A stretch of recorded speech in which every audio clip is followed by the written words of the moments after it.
gang? Hey man, I got another banger. If you haven't done so already, hit the like button, share this with someone who needs to hear this, subscribe to the channel. Also join the CLG community 7-day free trial. All my work is inside and you have nothing to lose. And for all you guys that want to become elite live in person, Miami, buy the ticket. It is in the comment section. Spend the money. Get down here. Not only will you be trained, you'll get access to my personal number. We will text. We will hang out. You'll be in the field. We will be, I'm expecting, we expecting to pull off some crazy stuff. Some crazy stuff. Sun up to sundown. You get where I'm coming from? So, if you can make it and if you can afford it, bring your butt down to Miami. It will be probably one of the best experiences that you've ever had. December 4th through the 7th for the CLG member, December 5th through the 7th for the non-CLG members. I need to see you there. I need to teach you. I need you to grow, because at the end of the day, we need to be better as men so that we can take our power back. And once you have that power, you can do whatever you want to do with it. Just try not to use it for evil. And without further ado, let's just jump right into this video. First wave feminism sought to give women men's rights without men's responsibilities. Second wave feminism sought to reduce or eliminate women's responsibilities. And third wave feminism seeks to increase men's responsibilities. We find that men can't win for losing. They still bear the majority of the burdens they did 100 years ago. To one degree or another, they are still expected to pay on the first date and onward, still expected to pay most or all of the household bills, still expected to be at least as educated as their female partner, still expected to be the one to buy the ring and to buy the flowers and then to buy the chocolates on Valentine's Day, still expected to put themselves between a woman and any danger, still expected to take responsibility for themselves and others, especially women and children. The primary difference is they aren't allowed to expect any thanks, gratitude, respect, status, or reward for it. In one, girls and women are their equals, every bit as tough, capable, resilient, self-reliant, and powerful. And in the other, girls and women are so vulnerable and fragile that they need to be treated with special gentleness and consideration, extra protection and respect. I told you, bro. Feminism was a joke. That video broke it down perfectly. Feminism was a way not to make women equal. It was the way to make women dominant. Men still hold the same responsibilities, if not more, than they held in the past, right? Men are still expected to protect a woman, stand between a man with a gun or a killer and a woman. So a man is supposed to protect the woman with his life. It says that in the Bible, right? It says that in the Bible, but it's so crazy that the parts where the man has to uphold his responsibilities in the Bible, that's what you're supposed to do, right? But here's the thing. I've met some very Christian girls who try to marry me and they try to blame it on God, but then they're not submissive. And I say, well, what about the part to submit to me? Well, I don't really believe in submission. I believe what God meant was, okay, shut the fuck up. Isn't it crazy that when it's the good parts of the Bible, all of a sudden you have amnesia? All of a sudden you can't comprehend English? All of a sudden it is a foreign language to you? The parts where it says the woman must submit to her man, that's the part that throws you off a little bit? Isn't that crazy? That's crazy. So y'all are skipping the good parts. But guess what? Y'all love the parts where they say, well, God says you're supposed to love your wife like God loved the church. You're supposed to die for your wife. God says that you're supposed to be one with your wife. So that means that, and then they start putting their own interpretations on it. Then they start saying, that means that you should be monogamous to one woman. Who does that benefit? Who does that benefit? Just like you not being submissive. First of all, you being submissive does benefit you. But who does it benefit? Who does monogamy benefit? Let's be honest. If a man takes care of himself, stays in shape, a man can be 50 years old. A man can be 60 years old. I just showed you a video on my page where a man was 80 years old and he was hooking up with college girls still. So as a man ages, he ages like wine. As a woman ages, she ages like milk. She hits her peak early, but it declines. That skin start getting goddamn raggedy. It don't feel as tight and subtle as it used to feel. I've knocked down some beautiful older women, but you can tell they're older. You can tell that they're older. Their skin isn't as tight. Their titties ain't as perky, unless they got some surgery. They got an old lady smell, some of them. Even the hot ones. They just smell like they're dying. You get what I'm trying to say? And I hate to be mean, but it's the truth. So here's the thing. Women, as they age, monogamy makes perfect sense for them. Because they're naturally losing their options. They're naturally had their fun. They naturally were, you know what I mean, didn't settle down at their peak. So as they age, they want a man to be monogamous to them because who else is going to want them as they age? Who else is going to be behind their deathbed? Here's the thing. I'm willing to do that for my main chick. I'm willing to die by her side. But I still want to fuck young hoes before I die by her side. Throughout the whole entire relationship. Still want to do it. Put girls in different categories. It is what it is. Me and my wife can become one. Does it make sense? We can still become one. Together, we gonna fuck these young hoes. As one. Do you understand where I'm coming from? So, that's the way I see it. You guys can come at me. You can talk shit. I really don't give a fuck. I'm sticking to my guns. I'm a fucking man. I stand on what I stand on. You feel me? I know my relationship with God. I stand on what I stand on. You know what I mean? And I'm not getting into these debates with these dumbass niggas no more. Because I stand on what I stand on. My thing isn't to let another grown man try to talk me out of my position. Why would I do some crazy stuff like that? Why would I listen to a Andrew Wilson when his situation ain't even what I would like? He's fat. He's gave up on life. He smokes cigarettes. He having temper tantrums. His wife fat. When your wife gets fat, that is a direct shot as you as the man, because she's not trying to stay thin and beautiful as long as possible because of her lack of respect for you. It is that simple. Stop letting these women lie to you talking about thyroids and my emotions and I had 3 kids. Bro, my fucking main is having her second. Matter of fact, I'm gonna keep that off the air. Fuck that. She's still skinny. She's still skinny. Let's just put it like that. She's not fat. Let's just put it like that.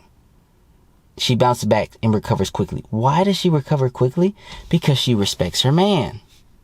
Why does she respect her man? Because her man moves like men move. If I ever was to go soft, feminine, understanding, put her first pedestal, she will probably still stay with me, but she'll probably be fat.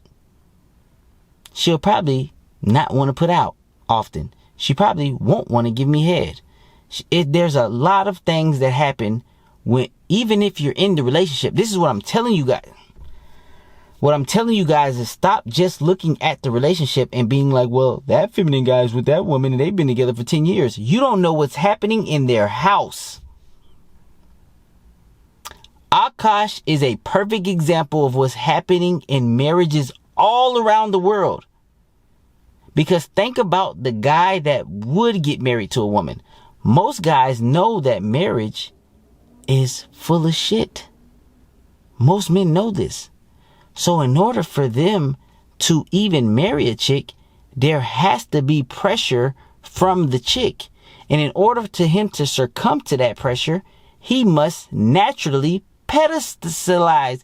He must naturally have that particular woman on a pedestal, because he feels if he doesn't get out on a knee and propose to her, he will lose her. But a masculine man should have her afraid to lose him. That is how it should feel. She should be afraid to lose you. she should be afraid to say things that would offend you. She should be afraid of doing anything that gives you disapproval of her, because she knows that if she keeps fucking up, you're gone and you're never gonna fucking talk to her again. That's called having a backbone. That's called boundaries. And men that can do that usually have better options.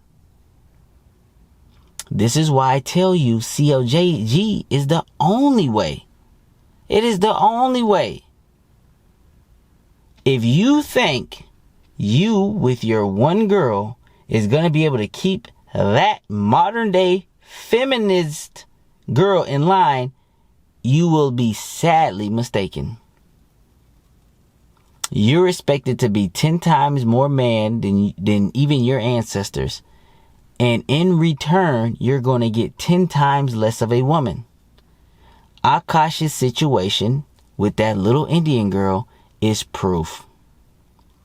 She's talking about how her ex-boyfriends got mad at her because they ate her out when she was on her period and she didn't let them know, and blood got in their mouth and they got pissed off at her and they put her in her line, and her sister was like, what? He's supposed to do that. This is women demasculating men. They're expecting men to be demasculated. They're expecting it. But the guy that she can't demasculate, that is the guy she will always remember. That is the guy she'll be obsessed with. 9 times out of 10, if she's not acting right, that guy left her. That Akasha's wife has been alpha widowed. I'm pretty sure she has been alpha widowed. That's why she can't even love her husband. There is somebody that left her, broke her into pieces. She cried. She still loves that man. That man can come into her life right now and be like, leave him, I'll date you right now. And she'll leave that dude. But guess what? He doesn't want her. She's broken. He has better options. Here's the thing.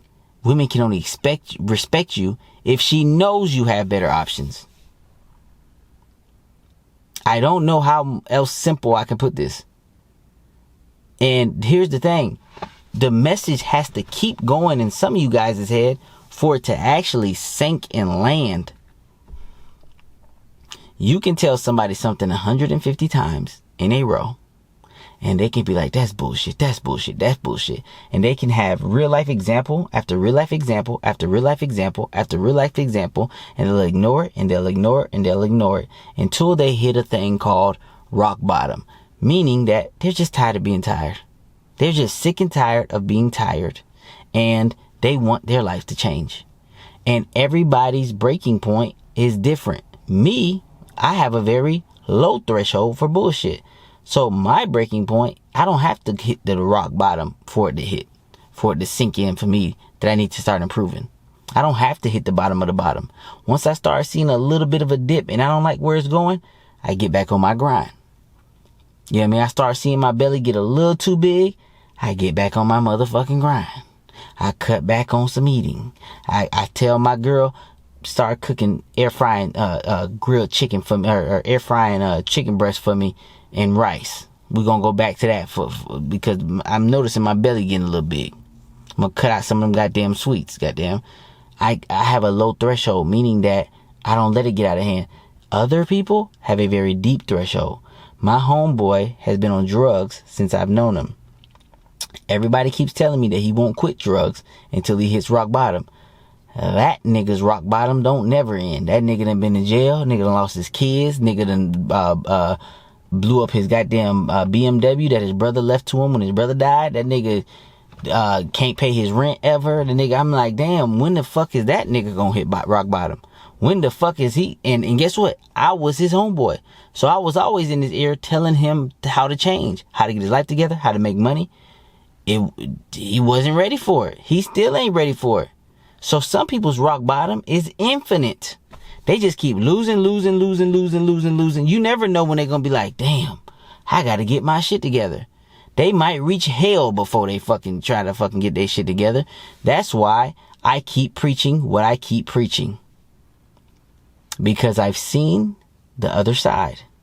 So what I'm doing is I'm throwing a rope back to the people who have never been on this side, who've never had a girl obsessed with them, who've never had a girl that they can call 4 o'clock in the morning and get them out of any situation that they're in because that girl genuinely loves them. They never had a girl that will give them the last dollar in their bank account because they believe in you and they trust you and they respect you. They never had a girl that will ignore the signs of other women because they love and respect you and are obsessed with you. They never had a girl that if you ever decided to leave them or you decided to break up with them, they would lose weight and have anxiety and damn near have panic attacks because you're not in their life.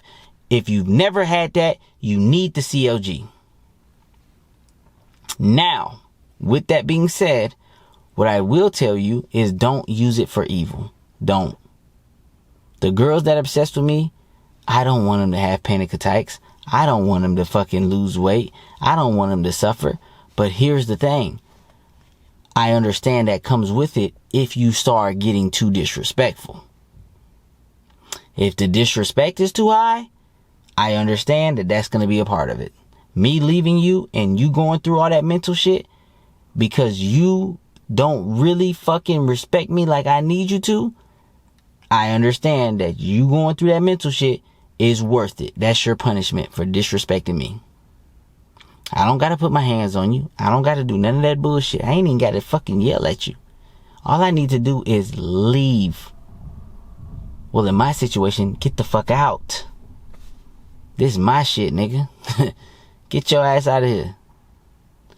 So, that's what I really need you guys to understand. This feminine movement isn't what you thought it was. It is not equality. It is not equality. First of all, women and men aren't equal to begin with, and they never will be. So even if it was equality, it was already messed up. So feminism is not equality. Feminism is the demasculation of men. And feminism, in my opinion, was introduced by demonic powers. You don't know how many people actually worship Satan. You don't know it. You actually don't know it. There's a group of people, and a lot of them are very powerful, and they worship the dark side. You have to understand that. So that feminism wave was introduced by the dark side. Because if the women take over, there will be less masculine good leaders to compete for leadership positions and actually do good in the world. We can't have that. We want the world to be demonic. Now, God will always win at the end of the day. You know what I mean? That's just how the world works. You know what I mean? God is the most powerful. At the end of the day, it might just be a test by God to see what side you choose. You choose the demonic side. God just like, all right, now I know you stand. God tests humans all the time. But can dark power compete with God's power? Never. You seen Moses with the pharaohs. God even allowed the pharaohs to use dark magic because this dark shit does exist, right? If you read the book of Moses, God even allowed the pharaoh to use dark magic. He allowed him to get off his little shots. He allowed him to do what he had to do just for God to be like, yeah, that's nothing. I can destroy that with my eyes closed. You know what I mean? I know you're working with demons to do all this stuff. I can get rid of that with a blink. That's nothing to me. You know what I mean? He would intentionally harden the Pharaoh's heart so that he can show his power. Because every time the Pharaoh hardened his heart and the Pharaoh went and did some dark magic, God shut that right down and just say, oh no, but look how powerful my magic is. Look how powerful I am. I am the all powerful. I created the thing that you worship. So get that in your head. You know what I mean? So that's what I want you guys to understand. At the end of the day, the feminism movement is demonic. It really is. The only way to overcome that is for you to stand on business, be a man, and Move to the beat of your own drum. Like on some real stuff. We need men again. We don't need girls. We got enough of them. We got enough of men that act like girls. We got enough of men that push the feminist mindsets and ideology when they don't even benefit from it. Imagine that. Why would a man push something so demonic when they have no benefits? That is crazy to me. That is mind-blowing. Why would you push something that doesn't benefit you in any way and is demonic? Matter of fact, this is actually crazier. It not only does feminism not benefit men, it's actually a detriment to men and society. So it's killing two birds with one stone. Birth rates are at an all-time low. First of all, we're on the brink of extinction. So why would men push something that not only harms themselves, but also is a detriment to society as a whole? It is a detriment to our country. We would not even be able to operate a country if this continues. It's wild, bro. This stuff is wild. It is crazy. It is insane. But, you know, it is what it is. So, at the end of the day, in my opinion, it starts with the COG. It starts with men becoming more masculine, jump into the community, understand what it takes to become masculine, understand what it takes to be that person that can move to the beat of his own drum, make things happen, move things forward. Be that person that she complains about, but she secretly admires and is aroused by. That's who I want you to be, because I want you to be elite. I've seen the other side. I'm throwing back a rope to help you get through that dark ass tunnel. And some flashlights. Now it's up to you if you want to come to the other side. It's a long tunnel. It's a long, dark tunnel for some people. Might be a little too long, dark, and scary for you, goddamn. But for the men that are brave enough, join the CLG community, 7-day free trial. Also come down to Miami. Please experience that. Because at the end of the day, I will give my all. And I will teach you everything. And we will go live. And we will go in the field. And we will do one-on-one. And I'll give you my everybody that comes to the Miami trip, you will have my personal phone number. You can text me, call me throughout whatever. We can link up. You got some girls over here. We can do that. Whatever. I bring my whatever. There's going to be a lot of learning in a short period of time. Buy the ticket. It's pinned in the comment section. Buy the ticket. I want to see you guys there. And with that being said, I'm out. Peace.